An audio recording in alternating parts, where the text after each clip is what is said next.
हरि ओम। ओम अम्बे अम्बिके बालिके न मानयति कश्चन सस्त्यस्वकः सुभद्रेकां काम्पीरवासिनीं इदं विष्णुर्विचक्रमे त्रेधान्यधे पदम समूढ़मस्य पागुसुरे स्वाहा। आप सभी सनातन धर्मावलंबियों को जय श्री राधे, जय श्री कृष्णा, सादर जय श्रीमन नारायण। आज आप सबके बीच हम भगवान विष्णु, भगवान नारायण, भगवान कृष्ण के अति प्रिय जो है, प्राण प्रिया है, प्राणवल्लभा है, जिनका नाम तुलसी जी है, हम वृंदा आदि के नाम से जानते हैं। बहुत सारे नाम हैं तुलसी माता का। तो आज हम तुलसी जी पर कुछ चर्चा करेंगे। आप सभी भक्तों के बीच बहुत लोग के मन में ये जिज्ञासा होता है कि हम तुलसी जी का सबसे पहले पूजन कैसे करें, तुलसी जी को कब तोड़ें, दीप चढ़ाएं कि नहीं चढ़ाएं, सिंदूर उनके ऊपर चढ़ाएं कि नहीं चढ़ाएं, फिर तुलसी जी भगवान विष्णु, भगवान नारायण को कैसे अति प्रिय हैं, आदि आदि विषयों पर हम लोग चर्चा करेंगे, श्रवण करेंगे।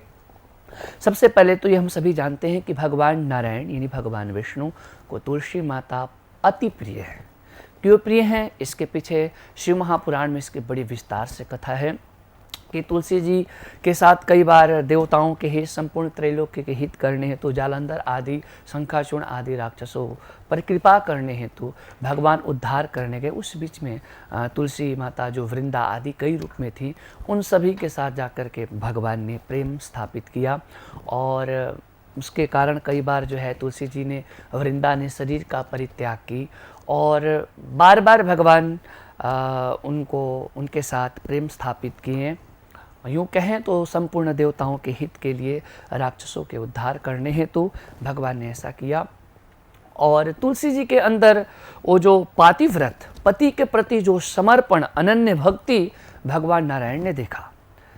क्योंकि कथा के वो बहुत डेप्थ में नहीं जाएंगे और शिव महापुराण में ऐसा कथा उल्लेखित है कि जब जालंधर और शंखाचूर्ण आदि का वध करना अनिवार्य था, तो भगवान जब उनके साथ जाकर के एक छल के रूप में प्रेम स्थापित किए, तो उस समय ये तुलसी वृंदा जब जानी भी कि ये साक्षात नारायण है, विष्णु हैं, फिर भी इनके प्रति वो समर्पण नहीं है, वो प्रेम नहीं जगा। उनको तो ये लगा हमारे जो पति है वही हमारे लिए नारायण, वही विष्णु हैं, और भगवान नारायण के प्रति उनको क्रोध आया।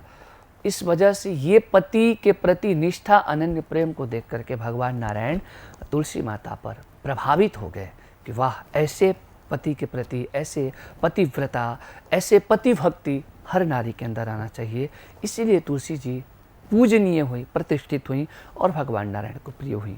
अंत में ये हुआ कि शाप के कारण भगवान नारायण शालिग्राम बने और वही तुलसी वृंदा जो है तुलसी के रूप में प्रस्फुटित हुई, प्रकट हुई।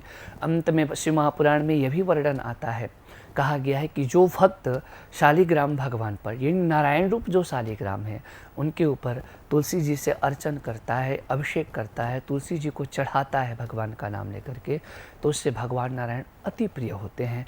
यहाँ तक कि शिव महापुराण में भी आया है कि कभी भी शालिग्राम भगवान से तुलसी जी को पृथक नहीं करना चाहिए, अलग नहीं करना चाहिए। शिव महापुराण में इतना लिखा गया है कि जो शालिग्राम भगवान से तुलसी जी को अलग करता है, उसे किसी जन्म में कभी भी उसे अपने प्राण प्रिया पत्नी से अलग होना पड़ता है, उसे विरह को प्राप्त करना पड़ता है, वियोग को प्राप्त करना पड़ता है। ये इतनी महिमा, इतनी विशेषता है, इसलिए भगवान नारायण को अति प्रिय है। साथ साथ भागवत जी में गोपिकाओं आदि के प्रसंग में आता है कि जब भगवान एक बार अंतर्ध्यान हो गए थे गोपियों के बीच से, तो गोपियाँ जाकर के तुलसी जी से पूछी थी, उनसे संवाद की थी कि हे तुलसी, आप ही बताओ ना, मेरे भगवान नारायण, मेरे प्राण प्रियतम, मेरे भगवान कृष्ण कहाँ हैं? क्योंकि तुमसे वो अधिक प्रेम करते हैं, इतना प्रेम करते हैं कि जब तक से उनके भोग में, प्रसाद में तुम नहीं जाती हो, तुम नहीं लगती हो, तब तक भगवान उस भोग को ग्रहण नहीं करते हो। सत्य बात है। अब भगवान को कितना भी 56 व्यंजन भोग लगा दीजिए, उसमें आप तुलसी दल न डालिए, तुलसी का पत्र नहीं डालिए, तो भगवान उस भोग को ग्रहण नहीं करते। अपितु यहाँ तक भी कहा गया, हर सनातनी को भोजन, यूँ प्रसाद, भोग ग्रहण करने से पहले उसमें तुलसी जी को जरूर लगाना चाहिए।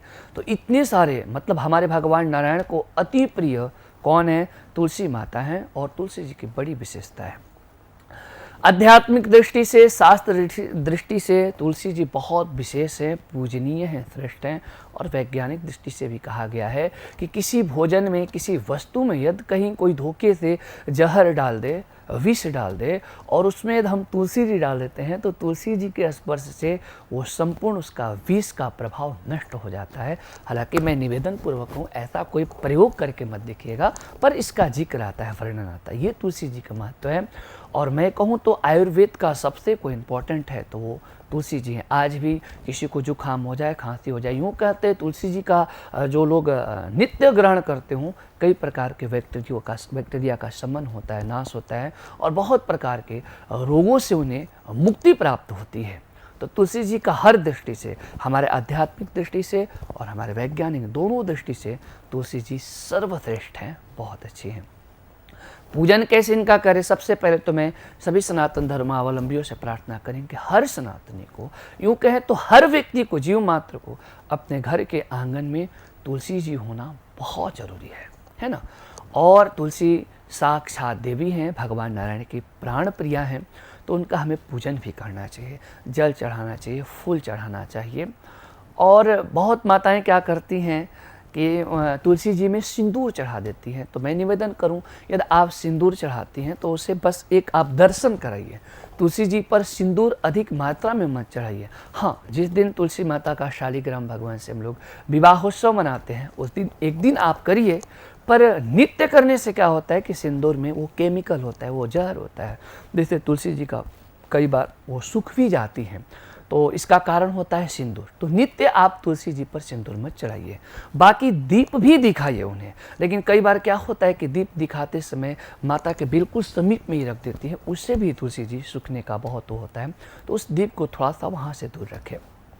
कई भक्त ऐसे भी प्रश्न करते हैं कि महाराज जी, हम तुलसी जी को किस दिन तोड़ें, मतलब किस दिन उन्हें हम चयन करें भगवान को चढ़ाने के लिए। तो देखिए, उसके लिए कुछ नियम है कि रविवार के दिन हम तुलसी जी को न तोड़ें, विशेषकर द्वादशी तिथि के दिन हमें तुलसी जी का चयन नहीं करना चाहिए, नहीं तोड़ना चाहिए।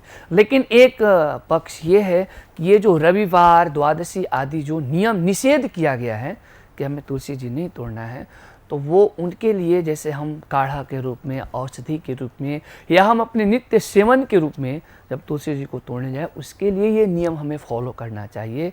पर हम भगवान नारायण के लिए, भगवान विष्णु को अर्पण करने के लिए, अभिषेक करने के लिए या भोग में चढ़ाने के लिए कहा गया है, कोई नियम नहीं है।